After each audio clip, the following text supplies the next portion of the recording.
Os invito a que busquéis en vuestras Biblias Juan capítulo 12, donde en un breve tiempo tendremos la lectura del texto bíblico. Gracias, hermano. Hoy haremos un alto en la exposición consecutiva del Evangelio según Marcos, porque hoy la cristiandad celebra la resurrección de nuestro Señor Jesucristo y nosotros lo haremos también porque somos cristianos. Aunque no podemos afirmar con exactitud, como dijo el pastor, si fue esta la fecha, según el calendario judío, celebramos gozosamente la resurrección de nuestro Señor porque lo que es importante es el evento que celebramos y no tanto la exactitud de la fecha. Claro, no por eso celebraremos la resurrección un martes, o un jueves, o en septiembre o en diciembre, sino que celebraremos la resurrección un domingo, y dentro de lo que cabe en la fecha más exacta del año, a lo que se puede saber. Con todo esto, en un otro sentido, también como lo decía el pastor, un cristiano auténtico celebra la resurrección todos los días y todo el tiempo. ¿Por qué? Porque la resurrección de Cristo es la evidencia de su victoria sobre Satanás, la muerte y el pecado. Y asimismo es la evidencia de que el Padre ha aceptado su sacrificio en la cruz como suficiente para perdonarnos por nuestros pecados y justificarnos delante de Dios.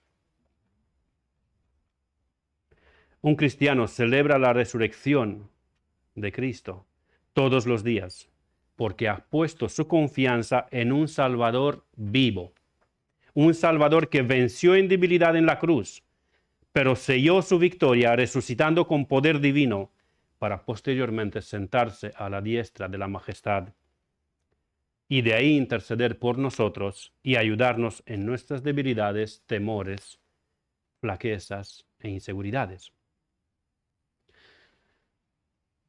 Espero que ya, pues hasta este momento todos han encontrado el texto bíblico en Evangelio según Juan. Leeremos desde el versículo 20 hasta el versículo 50.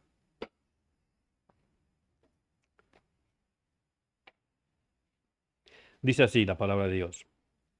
Había ciertos griegos entre los que habían subido a adorar en la fiesta.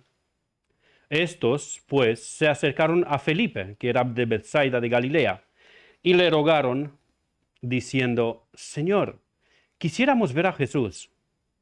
Felipe fue y se lo dijo a Andrés. Entonces Andrés y Felipe se lo dijeron a Jesús. Jesús les respondió diciendo, ha llegado la hora para que el Hijo del Hombre sea glorificado. De cierto os digo, que si el grano de trigo no cae en la tierra y muere, queda solo. Pero si muere, lleva mucho fruto. El que ama su vida la perderá, y el que aborrece su vida en este mundo para vida eterna la guardará. Si alguno me sirve, sígame, y donde yo estuviere, ahí también estará mi servidor.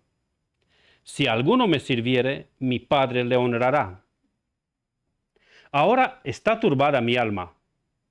¿Y qué diré? Padre, sálvame de esta hora. Mas para esto he llegado a esta hora. Padre, glorifica tu nombre. Entonces vino una voz del cielo. Lo he glorificado y lo glorificaré otra vez. Y la multitud que estaba ahí y había oído la voz, decía que había sido un trueno. Otros decían, un ángel le ha hablado. Respondió Jesús y dijo, no ha venido esta voz por causa mía, sino por causa de vosotros. Ahora es el juicio de este mundo. Ahora el príncipe de este mundo será echado fuera. Y yo, si fuera levantado de la tierra, a todos atraeré a mí mismo. Y decía esto dando a entender de qué muerte iba a morir. Le respondió la gente, nosotros hemos oído de la ley que el Cristo permanece para siempre. ¿Cómo pues dices tú que es necesario que el Hijo del Hombre sea levantado.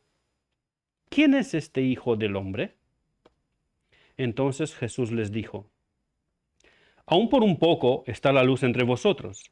Andad entre tanto que tenéis luz, para que no os sorprendan las tinieblas, porque el que anda en tinieblas no sabe a dónde va. Entre tanto que tenéis la luz, creed en la luz, para que seáis hijos de la luz, hijos de luz. Estas cosas habló Jesús y se fue, y se ocultó de ellos. Pero a pesar de que había hecho tantas señales delante de ellos, no creían en él, para que se cumpliese la palabra del profeta Isaías, que dijo: Señor, ¿quién ha creído a nuestro anuncio? ¿Y a quién se ha revelado el brazo del Señor? Por esto no podían creer, porque también dijo Isaías: cegó los ojos de ellos y endureció su corazón, para que no vean con los ojos y entiendan con el corazón y se conviertan y yo los sane. Isaías dijo esto cuando vio su gloria y habló acerca de él. Con todo eso, aún de los gobernantes muchos creyeron en él, pero a causa de los fariseos no lo confesaban, para no ser expulsados de la sinagoga. Perdón. Porque amaban más la gloria de los hombres que la gloria de Dios.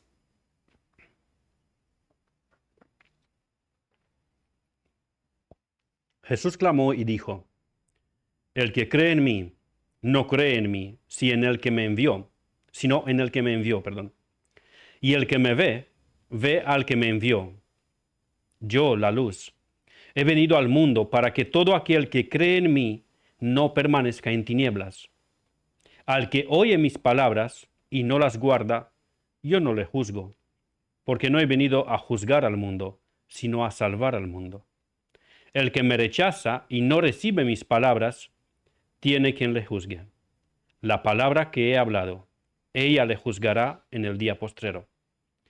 Porque yo no he hablado por mi propia cuenta. El Padre que me envió, Él me dio mandamiento de lo que he de decir y de lo que he de hablar. Y sé que su mandamiento es vida eterna. Así pues, lo que yo hablo, lo hablo como el Padre me lo ha dicho. Amén. Supongo que algunos de vosotros estáis sorprendidos porque después de afirmar en la introducción que el mensaje de hoy será con respecto a la resurrección, he leído este texto y no uno que relata directa y claramente al Señor levantado de entre los muertos y apareciéndose, por ejemplo, a María Magdalena o a los 2 discípulos en el camino de Maús o a los 11. Estad tranquilos porque llegaremos a este momento. Como hemos dicho, pues hoy no tenemos reloj, así que estamos bien. He escogido este texto porque aquí tenemos englobados el propósito o el pacto eterno de Dios, que entre otras cosas engloba la oración de Cristo en Getsemaní, la muerte en la cruz del Calvario, la resurrección, la ascensión de Cristo a la diestra del Padre y la cosecha mundial, donde Cristo atrae a sí mismo un pueblo escogido de toda tribu, lengua y nación.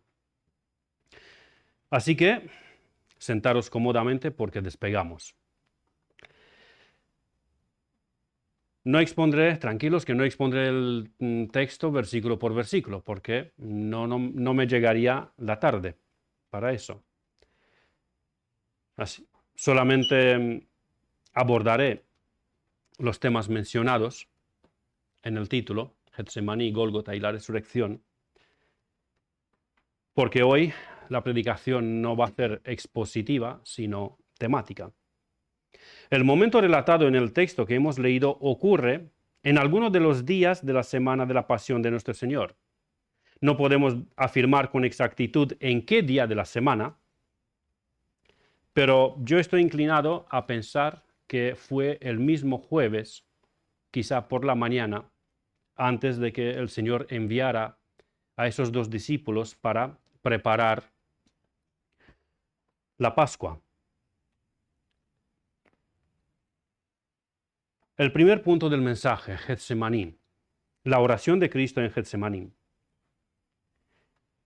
En Getsemaní tenemos una imagen de Cristo bastante sorprendente, porque a primera vista parece que Jesús se está echando para atrás.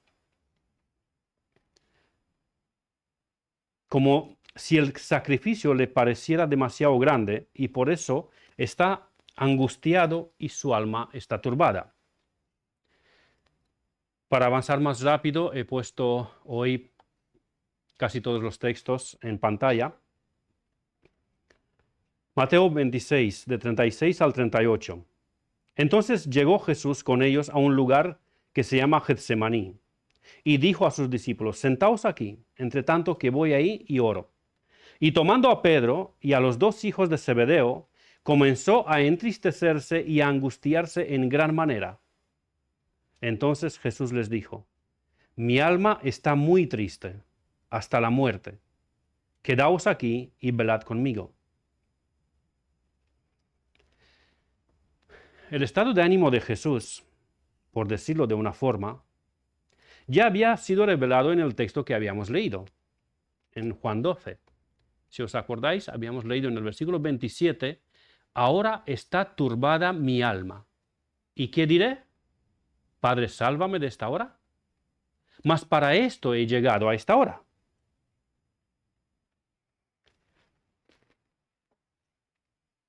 En nuestro texto, en Juan 12, Jesús ya estaba turbado. Pero a pesar de esto, no estaba dudando o vacilando en su misión y cuál era el momento de su pasión. ¿Empeoró su estado de ánimo hasta acobardarse y echarse para atrás, como algunos lo afirman? Para mí esta afirmación es una auténtica blasfemia para el león de la tribu de Judá, el Salvador del mundo, el jinete vencedor de Apocalipsis, el Rey de Reyes y el Todopoderoso. Pero, ¿será que en su naturaleza humana estaba Jesús dudando o vacilando? Porque la idea de morir en las circunstancias crueles que se habían profetizado le asustaba demasiado. Bueno, también esta afirmación me parece, si no una blasfemia, por lo menos roza la blasfemia, a mi entender. No puede ser que el mismo jueves por la tarde-noche, según contamos nosotros los días, Jesús exhortó a sus discípulos diciéndoles: no se turbe vuestro corazón, creéis en Dios, creed también en mí. Mientras él estaba turbado en una forma parecida.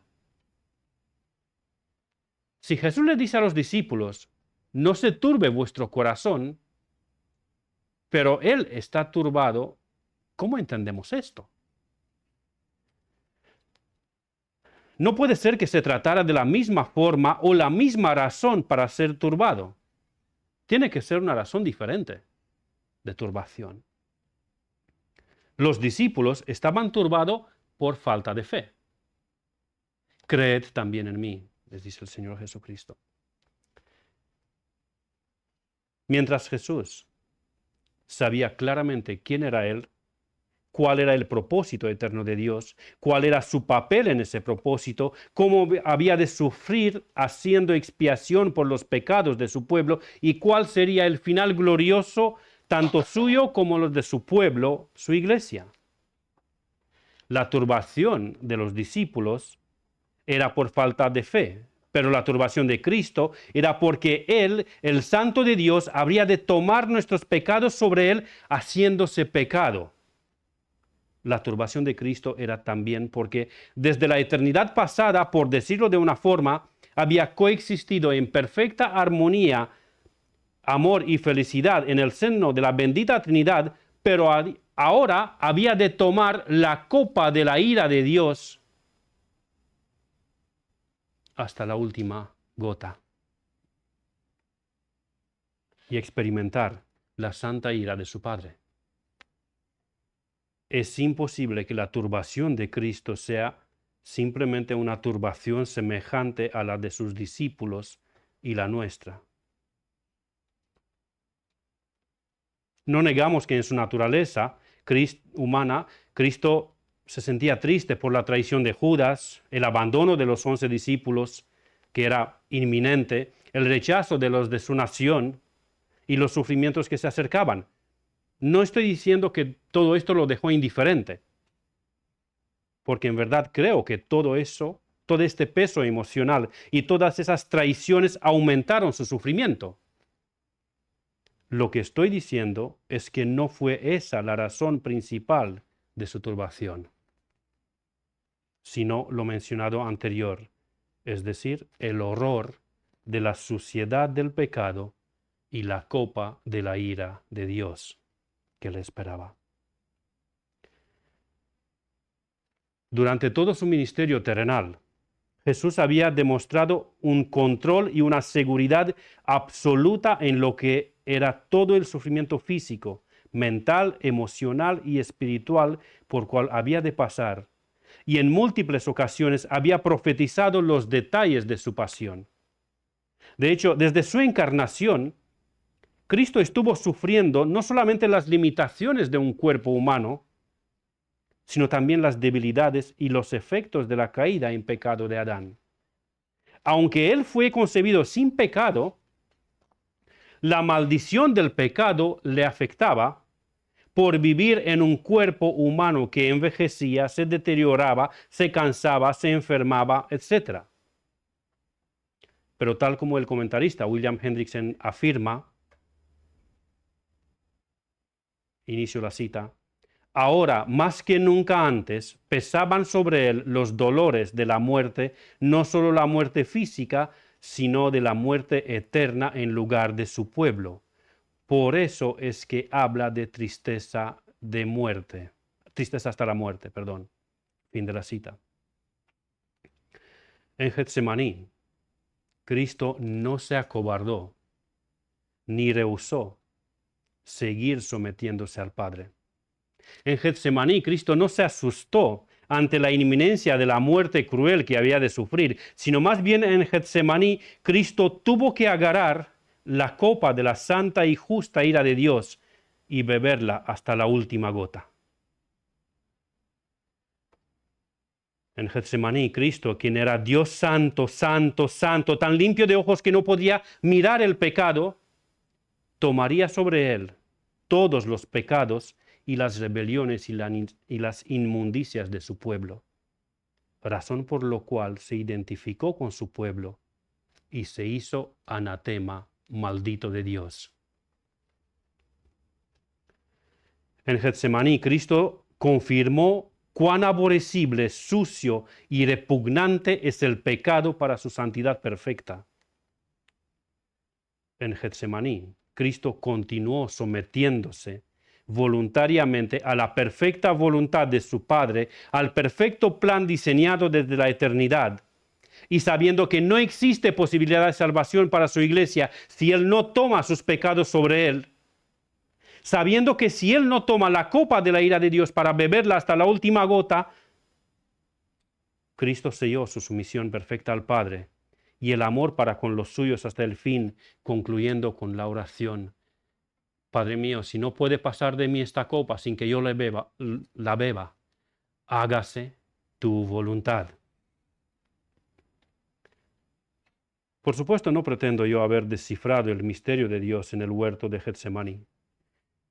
Creo que sigue siendo un misterio lo que pasó ahí y apenas estamos rozando la superficie del misterio escondido en ese momento de Cristo. Pero lo que he podido entender por la gracia de Dios, os lo he querido transmitir. La muerte en la cruz del Calvario llama la atención lo conciso que es el relato del acto en sí de la crucifixión. ¿Os habéis fijado que los evangelistas solamente otorgan una frase, lo que en nuestras versiones de la Biblia tenemos un versículo para la crucifixión en sí? En cambio, por ejemplo, Mateo. Mateo otorga un versículo para lo que es la crucifixión. Mateo 27:35 dice, cuando les hubieron crucificado, repartieron entre sí sus vestidos, echando suertes para que se cumpliese lo dicho por el profeta. Partieron entre sí mis vestidos, sobre mi ropa echaron suertes. Pero tiene unos 80 versículos que dedica al arresto de Jesús, la burla que le hicieron, la parodia del juicio, cómo se burlaban los que pasaban cuando estaba crucificado, las palabras que Cristo dijo mientras estaba en la cruz y todo eso. Pero el acto en sí de la crucifixión, apenas unas pocas palabras. 85 versículos en concreto Mateo emplea para describir lo que pasó en ese día, pero solo un versículo lo dedica a la crucifixión en sí. En esta mañana quiero centrarme en algunas de esas palabras que Cristo dijo mientras estaba en la cruz.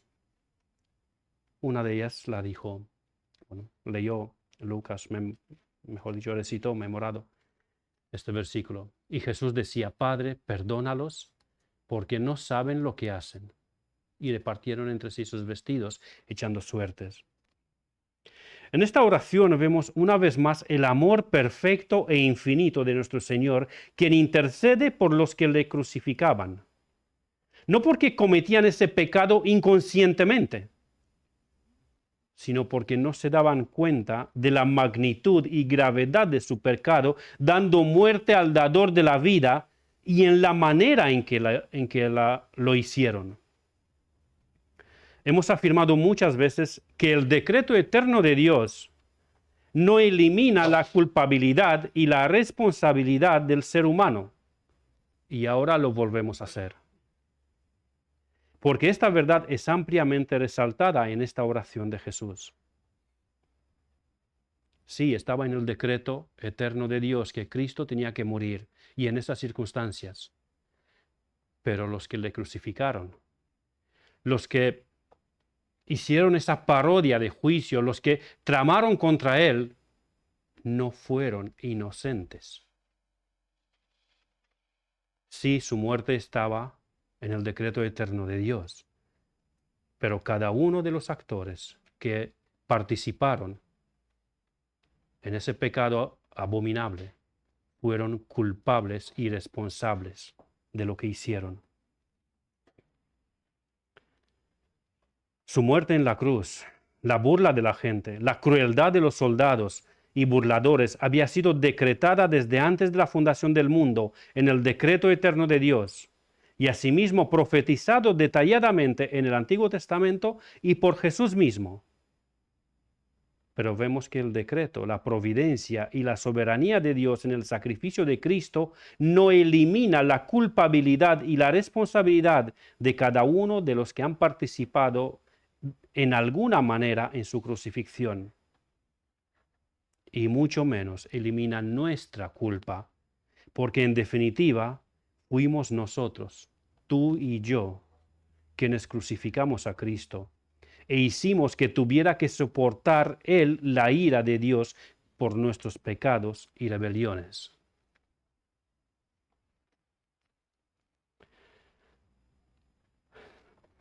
A uno de los dos malhechores, en el momento de arrepentirse, entonces Jesús le dijo, de cierto te digo que hoy estarás conmigo en el paraíso. Cuando Jesús fue crucificado, juntamente con él fueron crucificados también dos malhechores, uno a su izquierda y el otro a su derecha. Y en un principio los dos malhechores, curiosamente, se unieron a la burla de la multitud hacia Jesús. Pero en algún momento, entre las 9 y las 12 de la mañana, como consideramos nosotros las horas, uno de ellos fue constreñido por el temor de Dios. Y confesando sus pecados se arrepintió y rogó a Cristo que se acordara de él cuando venga en su reino. Y es evidente que la teología del malhechor era muy incompleta, muy inmadura. No fue bautizado, ni miembro en ninguna iglesia local, porque no hubo tiempo para nada de esto, dado que murió a pocas horas después de su conversión. Y tristemente algunos hermanos malinterpretan esta situación y animan a los convertidos, consciente o inconsciente, a que no sean diligentes en el uso de los medios de gracia, sino vagos espiritualmente. Porque ya son salvos por fe. Ya viste que el malhechor, pues, ni tenía una teología muy desarrollada, ni se bautizó, ni fue miembro en ninguna iglesia, ni nada de eso. La idea de esta historia no es para que no tengamos un interés vivo en escudriñar la palabra de Dios y profundizar en sus misterios. No de eso trata esa historia.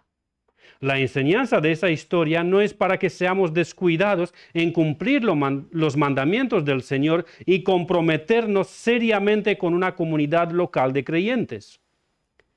La enseñanza de este momento en la cruz es para mostrarnos la magnificencia de la gracia de nuestro Señor Jesucristo, quien salvó a un pobre pecador desde las mismas puertas del infierno. Y a pesar de que no hubo oportunidad de confirmar la genuinidad de su fe y su arrepentimiento por una vida en santidad, a pesar de eso, a pesar de que apenas llegó a entender y creer la superficie del Evangelio, Cristo le garantizó que ese mismo día estaría con él en el paraíso. De eso trata ese tema, esa historia. De esta afirmación de nuestro Señor Jesucristo aprendemos por lo menos dos cosas más. La primera, cuando un creyente muere, parte directamente a la presencia del Señor y no se queda en un estado de dormido, como se nos enseña en algunos lugares. Por supuesto, esto no implica la resurrección del cuerpo. La resurrección ocurrirá en la segunda venida de Cristo. Lo segundo que aprendemos de esta afirmación de nuestro Señor es otra creencia equivocada que circula por ahí, donde nos dice que Cristo descendió al infierno en los 3 días que estuvo muerto. El Señor Jesucristo le dice al malhechor: hoy estarás conmigo en el paraíso. No, Cristo de la cruz, cuando murió, no descendió al infierno. Fue en el paraíso.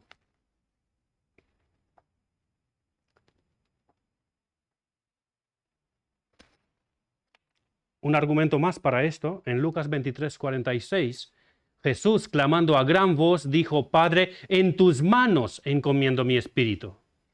Y habiendo dicho esto, expiró.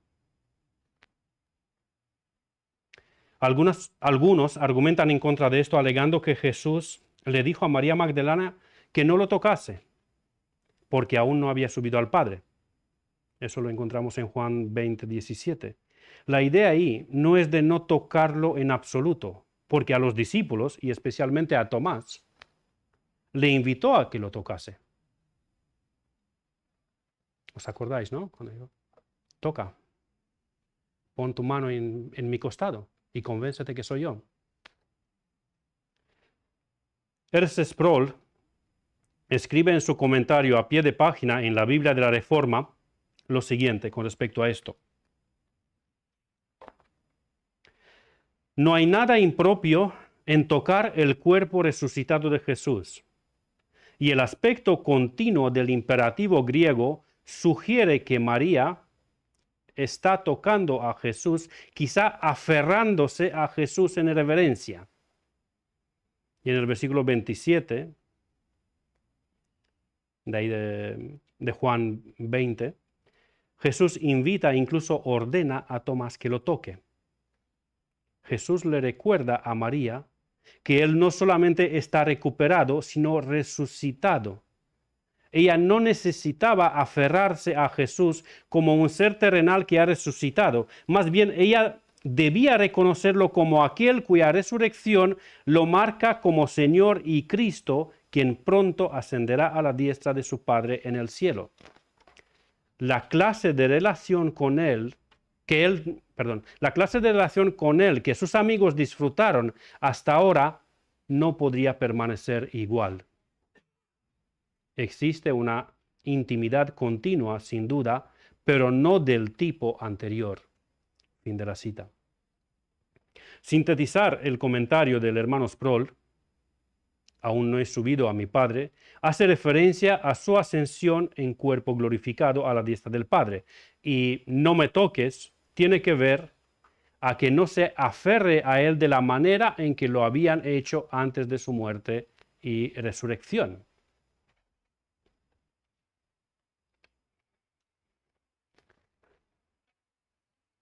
Cuando vino la hora sexta, hubo tinieblas sobre toda la tierra hasta la hora novena. Y a la hora novena Jesús clamó a gran voz diciendo, Eloi, Eloi, lama sabactani, que traducido es, Dios mío, ¿por qué me has desamparado?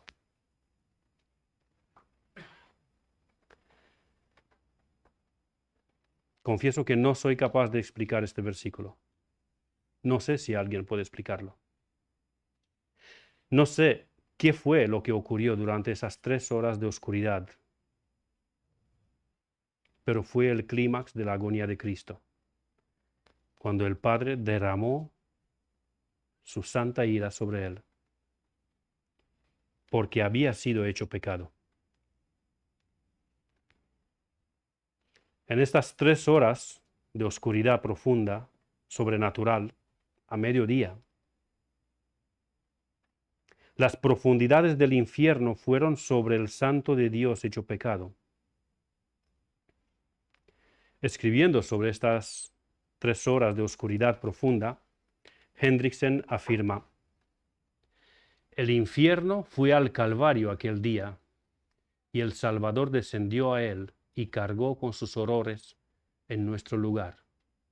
La agonía sufrida por nuestro Señor durante aquellas 3 horas fue tal que terminó pronunciando en su exclamación las palabras del versículo 34, que son, y la hora novena Jesús clamó a gran voz diciendo, Eloi, Eloi, lama sabactani, que traducido es, Dios mío, ¿por qué me has desamparado? ¿Cómo explico yo lo que está escrito aquí?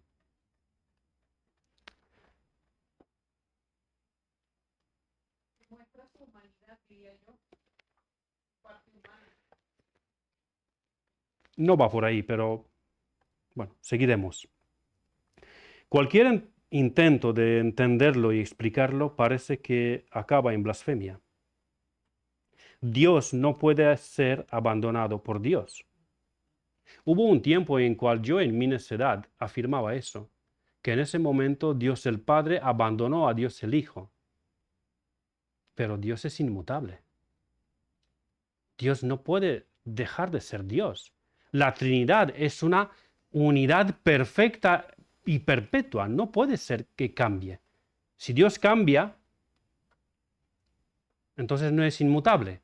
Y si cambia, es para mejor o para peor, entonces no es perfecto. Y si eso ocurre, entonces Dios no es Dios. Dios no puede abandonar a Dios. Si digo que solamente la naturaleza humana de Cristo fue abandonada por Dios, ¿qué queda entonces de la unión hipostática de Cristo? En una sola persona, 2 naturalezas. Una sola persona. No pueden ser separadas la naturaleza divina de la naturaleza humana de Cristo. Eso también era un error que yo lo afirmaba anteriormente. No es que Cristo en su humanidad le pasó esto y aquello, pero su divinidad... No, está en una sola persona, una sola persona con 2 naturalezas, divina y humana. No pueden ser separadas.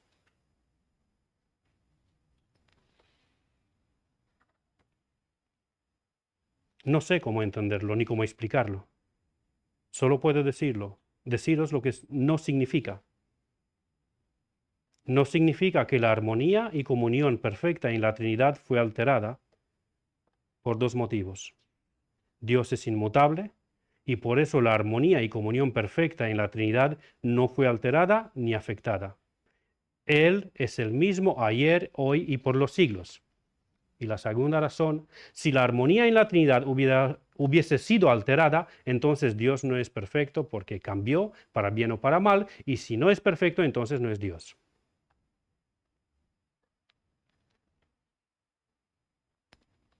¿Podría significar este grito que el sufrimiento y la angustia de Cristo fue tan grande que hasta parecía que Dios lo desamparó? Para mí sigue siendo un misterio.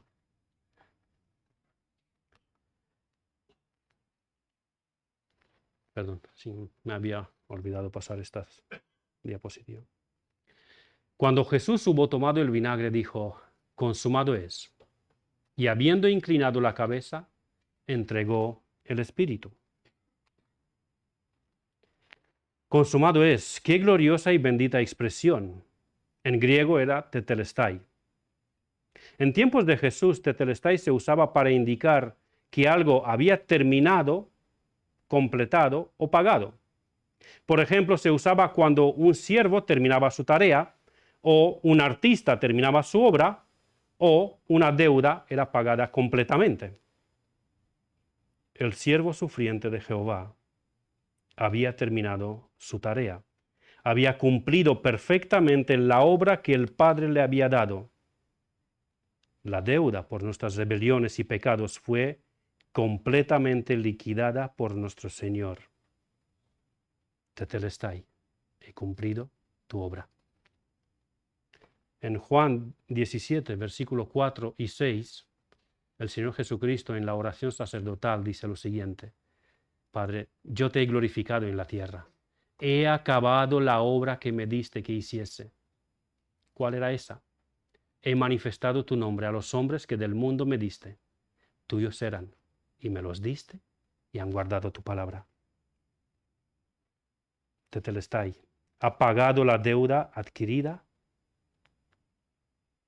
por nosotros. La pagó completamente. Isaías 53, 5 y 6 dice, mas él herido fue por nuestras rebeliones, molido por nuestros pecados. El castigo de nuestra paz fue sobre él, y por su llaga fuimos nosotros curados. Todos nosotros nos descarriamos como ovejas, cada cual se apartó por su camino. Mas Jehová cargó en él el pecado de todos nosotros. Otra gloriosa verdad que vemos en este versículo es que Jesús no murió porque lo mataron los judíos y los romanos, sino porque Él entregó su espíritu, tal como lo había anunciado en Juan 10, 17 y 18, cuando dijo, por eso me ama el Padre, porque yo pongo mi vida para volverla a tomar. Nadie me la quita, ni los judíos ni los romanos, sino que yo de mí mismo la pongo. Tengo poder para ponerla y tengo poder para volverla a tomar. Este mandamiento recibí de mi Padre. ¿Qué habíamos leído en Juan 19:30? Cuando Jesús hubo tomado el vinagre, dijo, consumado es, y habiendo inclinado su cabeza, entregó su espíritu. Yo pongo mi vida, dijo Cristo. Nadie me la quita, sino que yo de mí mismo la pongo. Como prueba para eso, todo lo que dijo en la cruz lo dijo a gran voz. No murió porque se desangró y se quedó sin fuerzas. No murió porque se asfixió, sino porque entregó su vida. Nadie me la quita, sino que yo de mí mismo la pongo, dijo el Señor.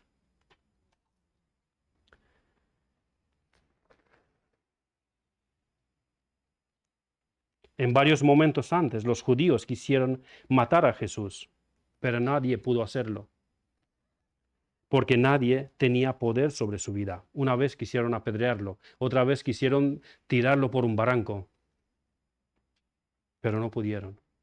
porque nadie tenía poder sobre su vida, sino solamente Él.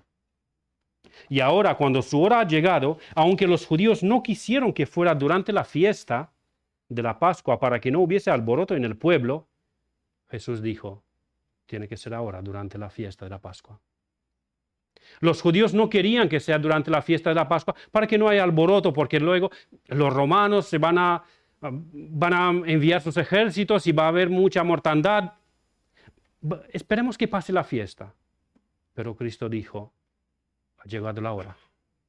Ahora es cuando debe cumplirse. Y al traidor le dijo, lo que has de hacer, hazlo más pronto. No esperes. Ya ha llegado el momento. Jesús mostró que Él era quien tenía control sobre el tiempo y los eventos, y asimismo demostró que Él era el único quien tenía control sobre su vida. Nadie me la quita, sino que yo de mí mismo la pongo.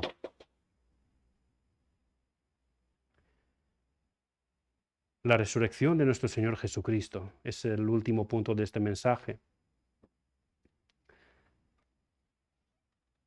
Había sido profetizada desde el principio de la historia y se cumplió en su tiempo señalado, a los 3 días de la crucifixión de Jesús. La muerte no podía empoderarse del Señor de la vida. La muerte no lo pudo dominar, sino que fue vencida y derrotada por su resurrección. Tal como leímos en Juan 10, 17, 18. Volvemos a la misma cita. Por eso me ama el Padre, porque yo pongo mi vida para volverla a tomar. Nadie me la quita, sino que yo de mí mismo la pongo. Tengo poder para ponerla y tengo poder para volverla a tomar. Este mandamiento recibí de mi Padre. Por la resurrección de Cristo, también se abrió el camino de la resurrección de los hijos de Dios. Esto lo vemos en 1 Corintios 15, de 20 al 22, que dice así el apóstol Pablo. Mas ahora Cristo ha resucitado de los muertos, primicias de los que durmieron es hecho. Porque por cuanto la muerte entró por un hombre, también por un hombre la resurrección de los muertos. Porque así como en Adán todos mueren, también en Cristo todos serán vivificados. Es posible que algunos se preguntan por qué es reconocido Cristo como primicias de los que durmieron. Porque primicias es el primer fruto, ¿no? Los primeros frutos. Pero Jesús no fue el primer hombre que resucitó. En el Antiguo Testamento, el profeta Elías resucitó al hijo de la viuda de Sarepta de Sidón. Eliseo resucitó al hijo de la sunamita. No sulamita, sunamita. Y Jesús había resucitado a la hija de Jairo, al hijo de la viuda de Naín y a Lázaro de Betania. No era el primero que resucitaba. ¿Por qué entonces es llamado primicias? Recordemos que la Biblia nunca se contradice. Aunque todos estos han sido resucitados de los muertos antes de que Cristo resucitara, todos estos que han resucitado en algún momento han vuelto a morir.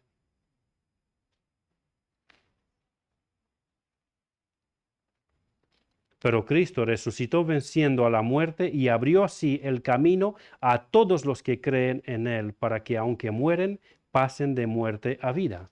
Cristo no volvió a morir nunca más. En Juan 11, 25 y 26, le dijo Jesús a una de las hermanas de Lázaro, yo soy la resurrección y la vida. El que cree en mí, aunque esté muerto, vivirá. Y todo aquel que vive y cree en mí, no morirá eternamente. ¿Crees esto? En la resurrección final, en la segunda venida del Señor, los cuerpos de los que han muerto en el Señor serán resucitados en gloria y volverán a unificarse con sus almas que esperaban en la presencia de Dios. Esta es la esperanza de los que creemos que Jesucristo es la resurrección y la vida. Él es nuestra esperanza. Y creemos que como Él ha resucitado por el poder de Dios, a nosotros también nos va a resucitar por su poder y estaremos con Él en su gloria. Él es nuestras primicias. Él nos abrió el camino y aunque quizá algunos de nosotros tenemos el encuentro con la muerte, no es el mismo temor que tienen los que no tienen esperanza.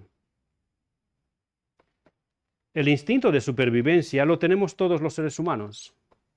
Si un cristiano cae en un río, va a intentar salvar su vida.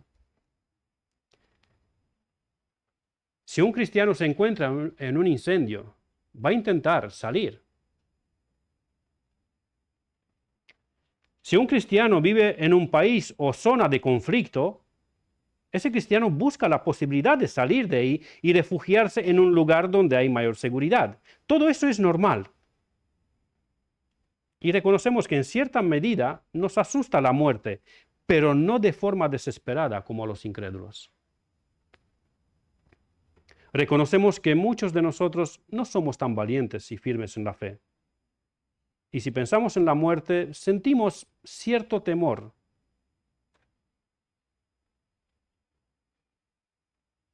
Pero repito, no de la misma manera como los que no tienen esperanza. Porque sabemos que Cristo es nuestras primicias.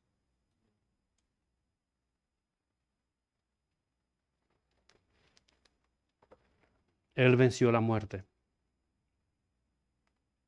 y nos resucitará con Él.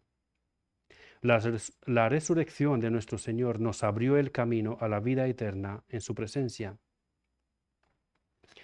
Pero la resurrección de Cristo implica más que esto. En Romanos 4, 22 y 25 leemos: por lo cual también su fe le fue contada por justicia, refiriéndose a Abraham, que Abraham, por ejercer fe en la promesa de Dios, esa fe le fue contada por justicia. A eso se refiere. Y no solamente con respecto a él, a Abraham, se escribió que le fue contada, sino también con respecto a nosotros, a quienes ha de ser contada. Esto es, a los que creemos en el que levantó de los muertos a Jesús, Señor nuestro, el cual fue entregado por nuestras transgresiones y resucitados para nuestra justificación. La resurrección de Cristo confirma que los que creen en Él han sido justificados delante de Dios. Es decir, la justicia perfecta les ha sido imputada, la justicia perfecta de Cristo les ha sido imputada a los que creen en Cristo. Los teólogos identifican esto como el glorioso intercambio. Cristo quitó mis pecados, lo tomó sobre Él y me dio su justicia. Su justicia perfecta es considerada mía y asimismo de todos los que confían en Él como su único Salvador y Señor. La resurrección de Cristo garantiza nuestra justificación delante de Dios. La resurrección de Cristo confirma que todo lo que Jesús enseñó, incluso su identidad divina, es verdad. Jesús es el Hijo de Dios. Jesús pagó por mis pecados en la cruz. Jesús me abrió el camino a la vida eterna en su presencia.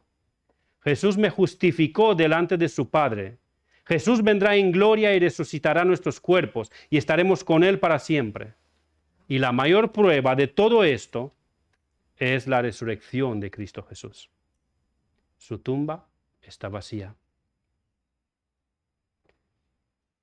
Por medio de este pobre predicador, te dice Jesús: yo soy la resurrección y la vida. El que cree en mí, aunque esté muerto, vivirá. Y todo aquel que vive y cree en mí, no morirá eternamente. ¿Crees esto? Amén. Que así nos ayude Dios.